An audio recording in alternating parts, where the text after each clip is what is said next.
Welcome to our discussion on the new perspective of wealth. Today we explore why earning less than $6.9 billion might mean you're poor. Yes, you heard it right. It's a mind-boggling number, isn't it? But when we track the evolution of wealth, it starts to make sense. In the 1800s, a few $1,000,000 would have made you one of the wealthiest people around. Fast forward to the 21st century, the bar has been raised exponentially.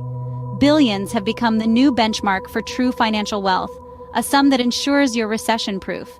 This might seem outrageous or even laughable at first, but we've got 8 compelling reasons that might just make you rethink the whole concept of wealth and poverty. So buckle up, folks, as we delve into the 8 reasons why earning less than $6.9 billion might mean you're not as wealthy as you think. Reason 1, self-insurance. In an ideal world, everyone should be able to self-insure. Now, what does that mean? It simply means having enough wealth to cover any potential losses or damages that could occur without relying on an insurance company. It's like having a financial safety net, always ready to catch you if you fall.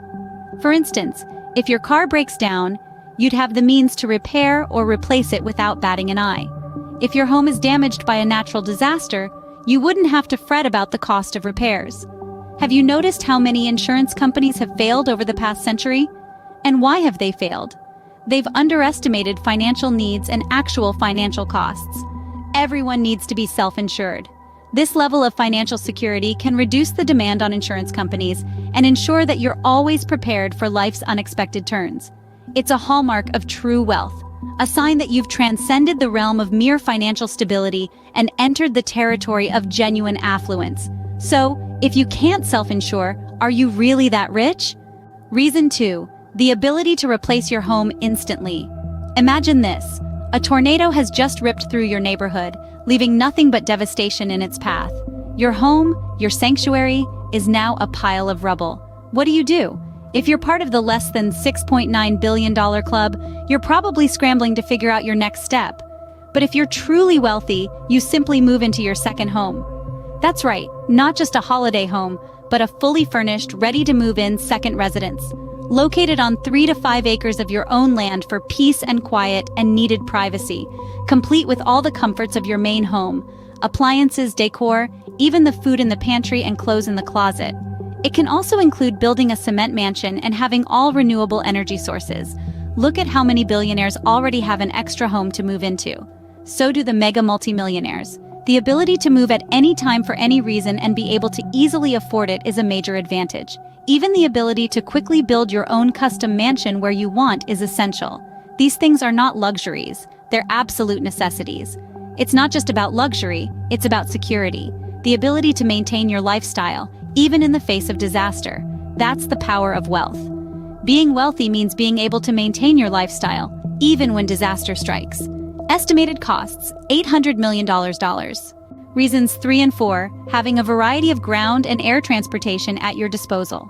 Imagine needing to reach an important business meeting or a loved one urgently.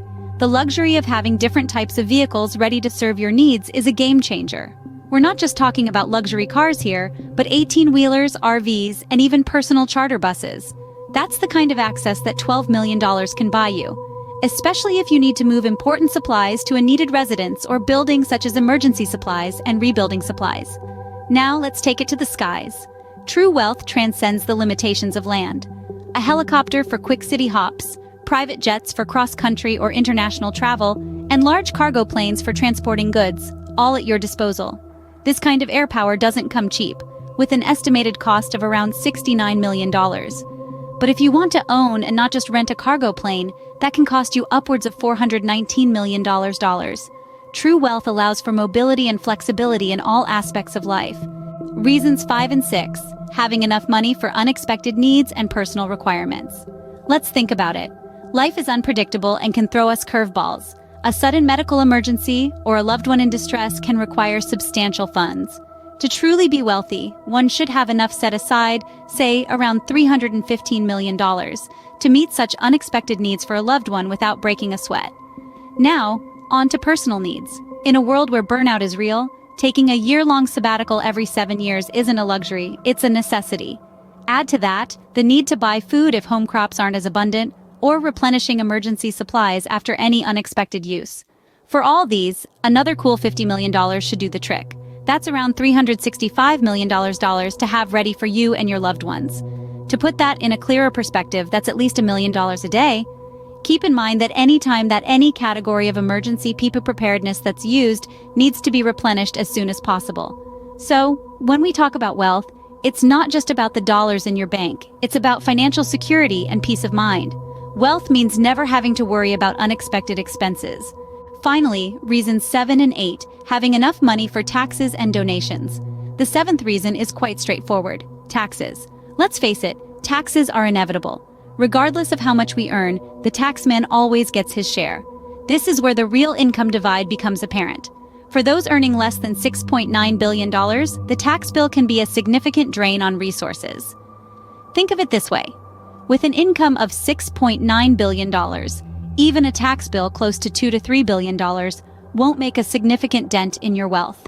The ability to meet tax obligations comfortably, without compromising on lifestyle or financial security, is a clear indicator of true wealth. But paying taxes is not just about fulfilling a legal obligation, it's also about contributing to the societal infrastructure that we all benefit from. When we pay taxes, we're investing in our communities, our schools, our hospitals, and so much more. But when everyone's rich, a standard tax of only a total of 5% up to a max of 10% could be more than enough to effectively provide the best infrastructure for citizens. Money should also be saved for unplanned or unexpected business emergencies.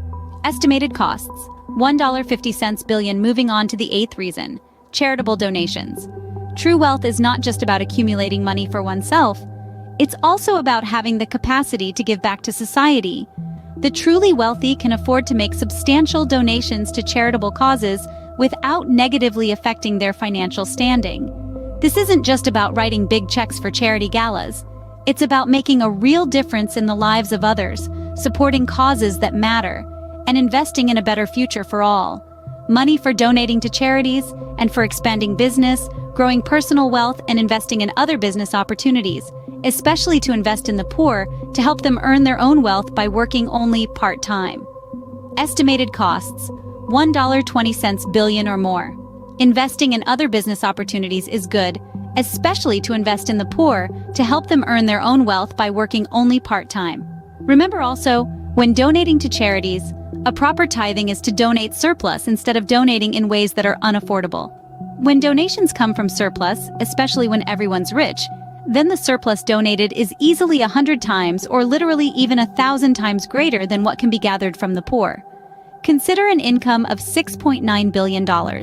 With this kind of income, you could donate $1 billion or more annually and still have a comfortable cushion for personal and business needs. This is the kind of financial freedom that defines true wealth and far better support for donating to truly righteous causes. In essence, having ample money for taxes and donations means you're not just surviving, but thriving. You're not just meeting your own needs, but also contributing positively to the world around you. True wealth provides not only for oneself, but also for the wider community. So, are you poor if you're earning less than $6.9 billion? Let's recap the 8 reasons we discussed. True wealth isn't just about cash in hand, it's about having the means for self-insurance, the ability to replace your home at a moment's notice, and access to a variety of ground and air transportation. It's about having sufficient funds for unexpected needs, whether they're personal or related to a loved one. It's about being able to take a sabbatical every 7 years without financial worries. It's about having enough set aside for taxes and unexpected business emergencies. And lastly, it's about having the capacity to donate to charities, expand your business, and invest in opportunities that grow your wealth and assist others. So, in the grand scheme of things, maybe $6.9 billion isn't as extravagant as it sounds. What are your thoughts on earning enough money to be rich? Add your ideas in the comments below. Thanks for watching and sharing this video with others.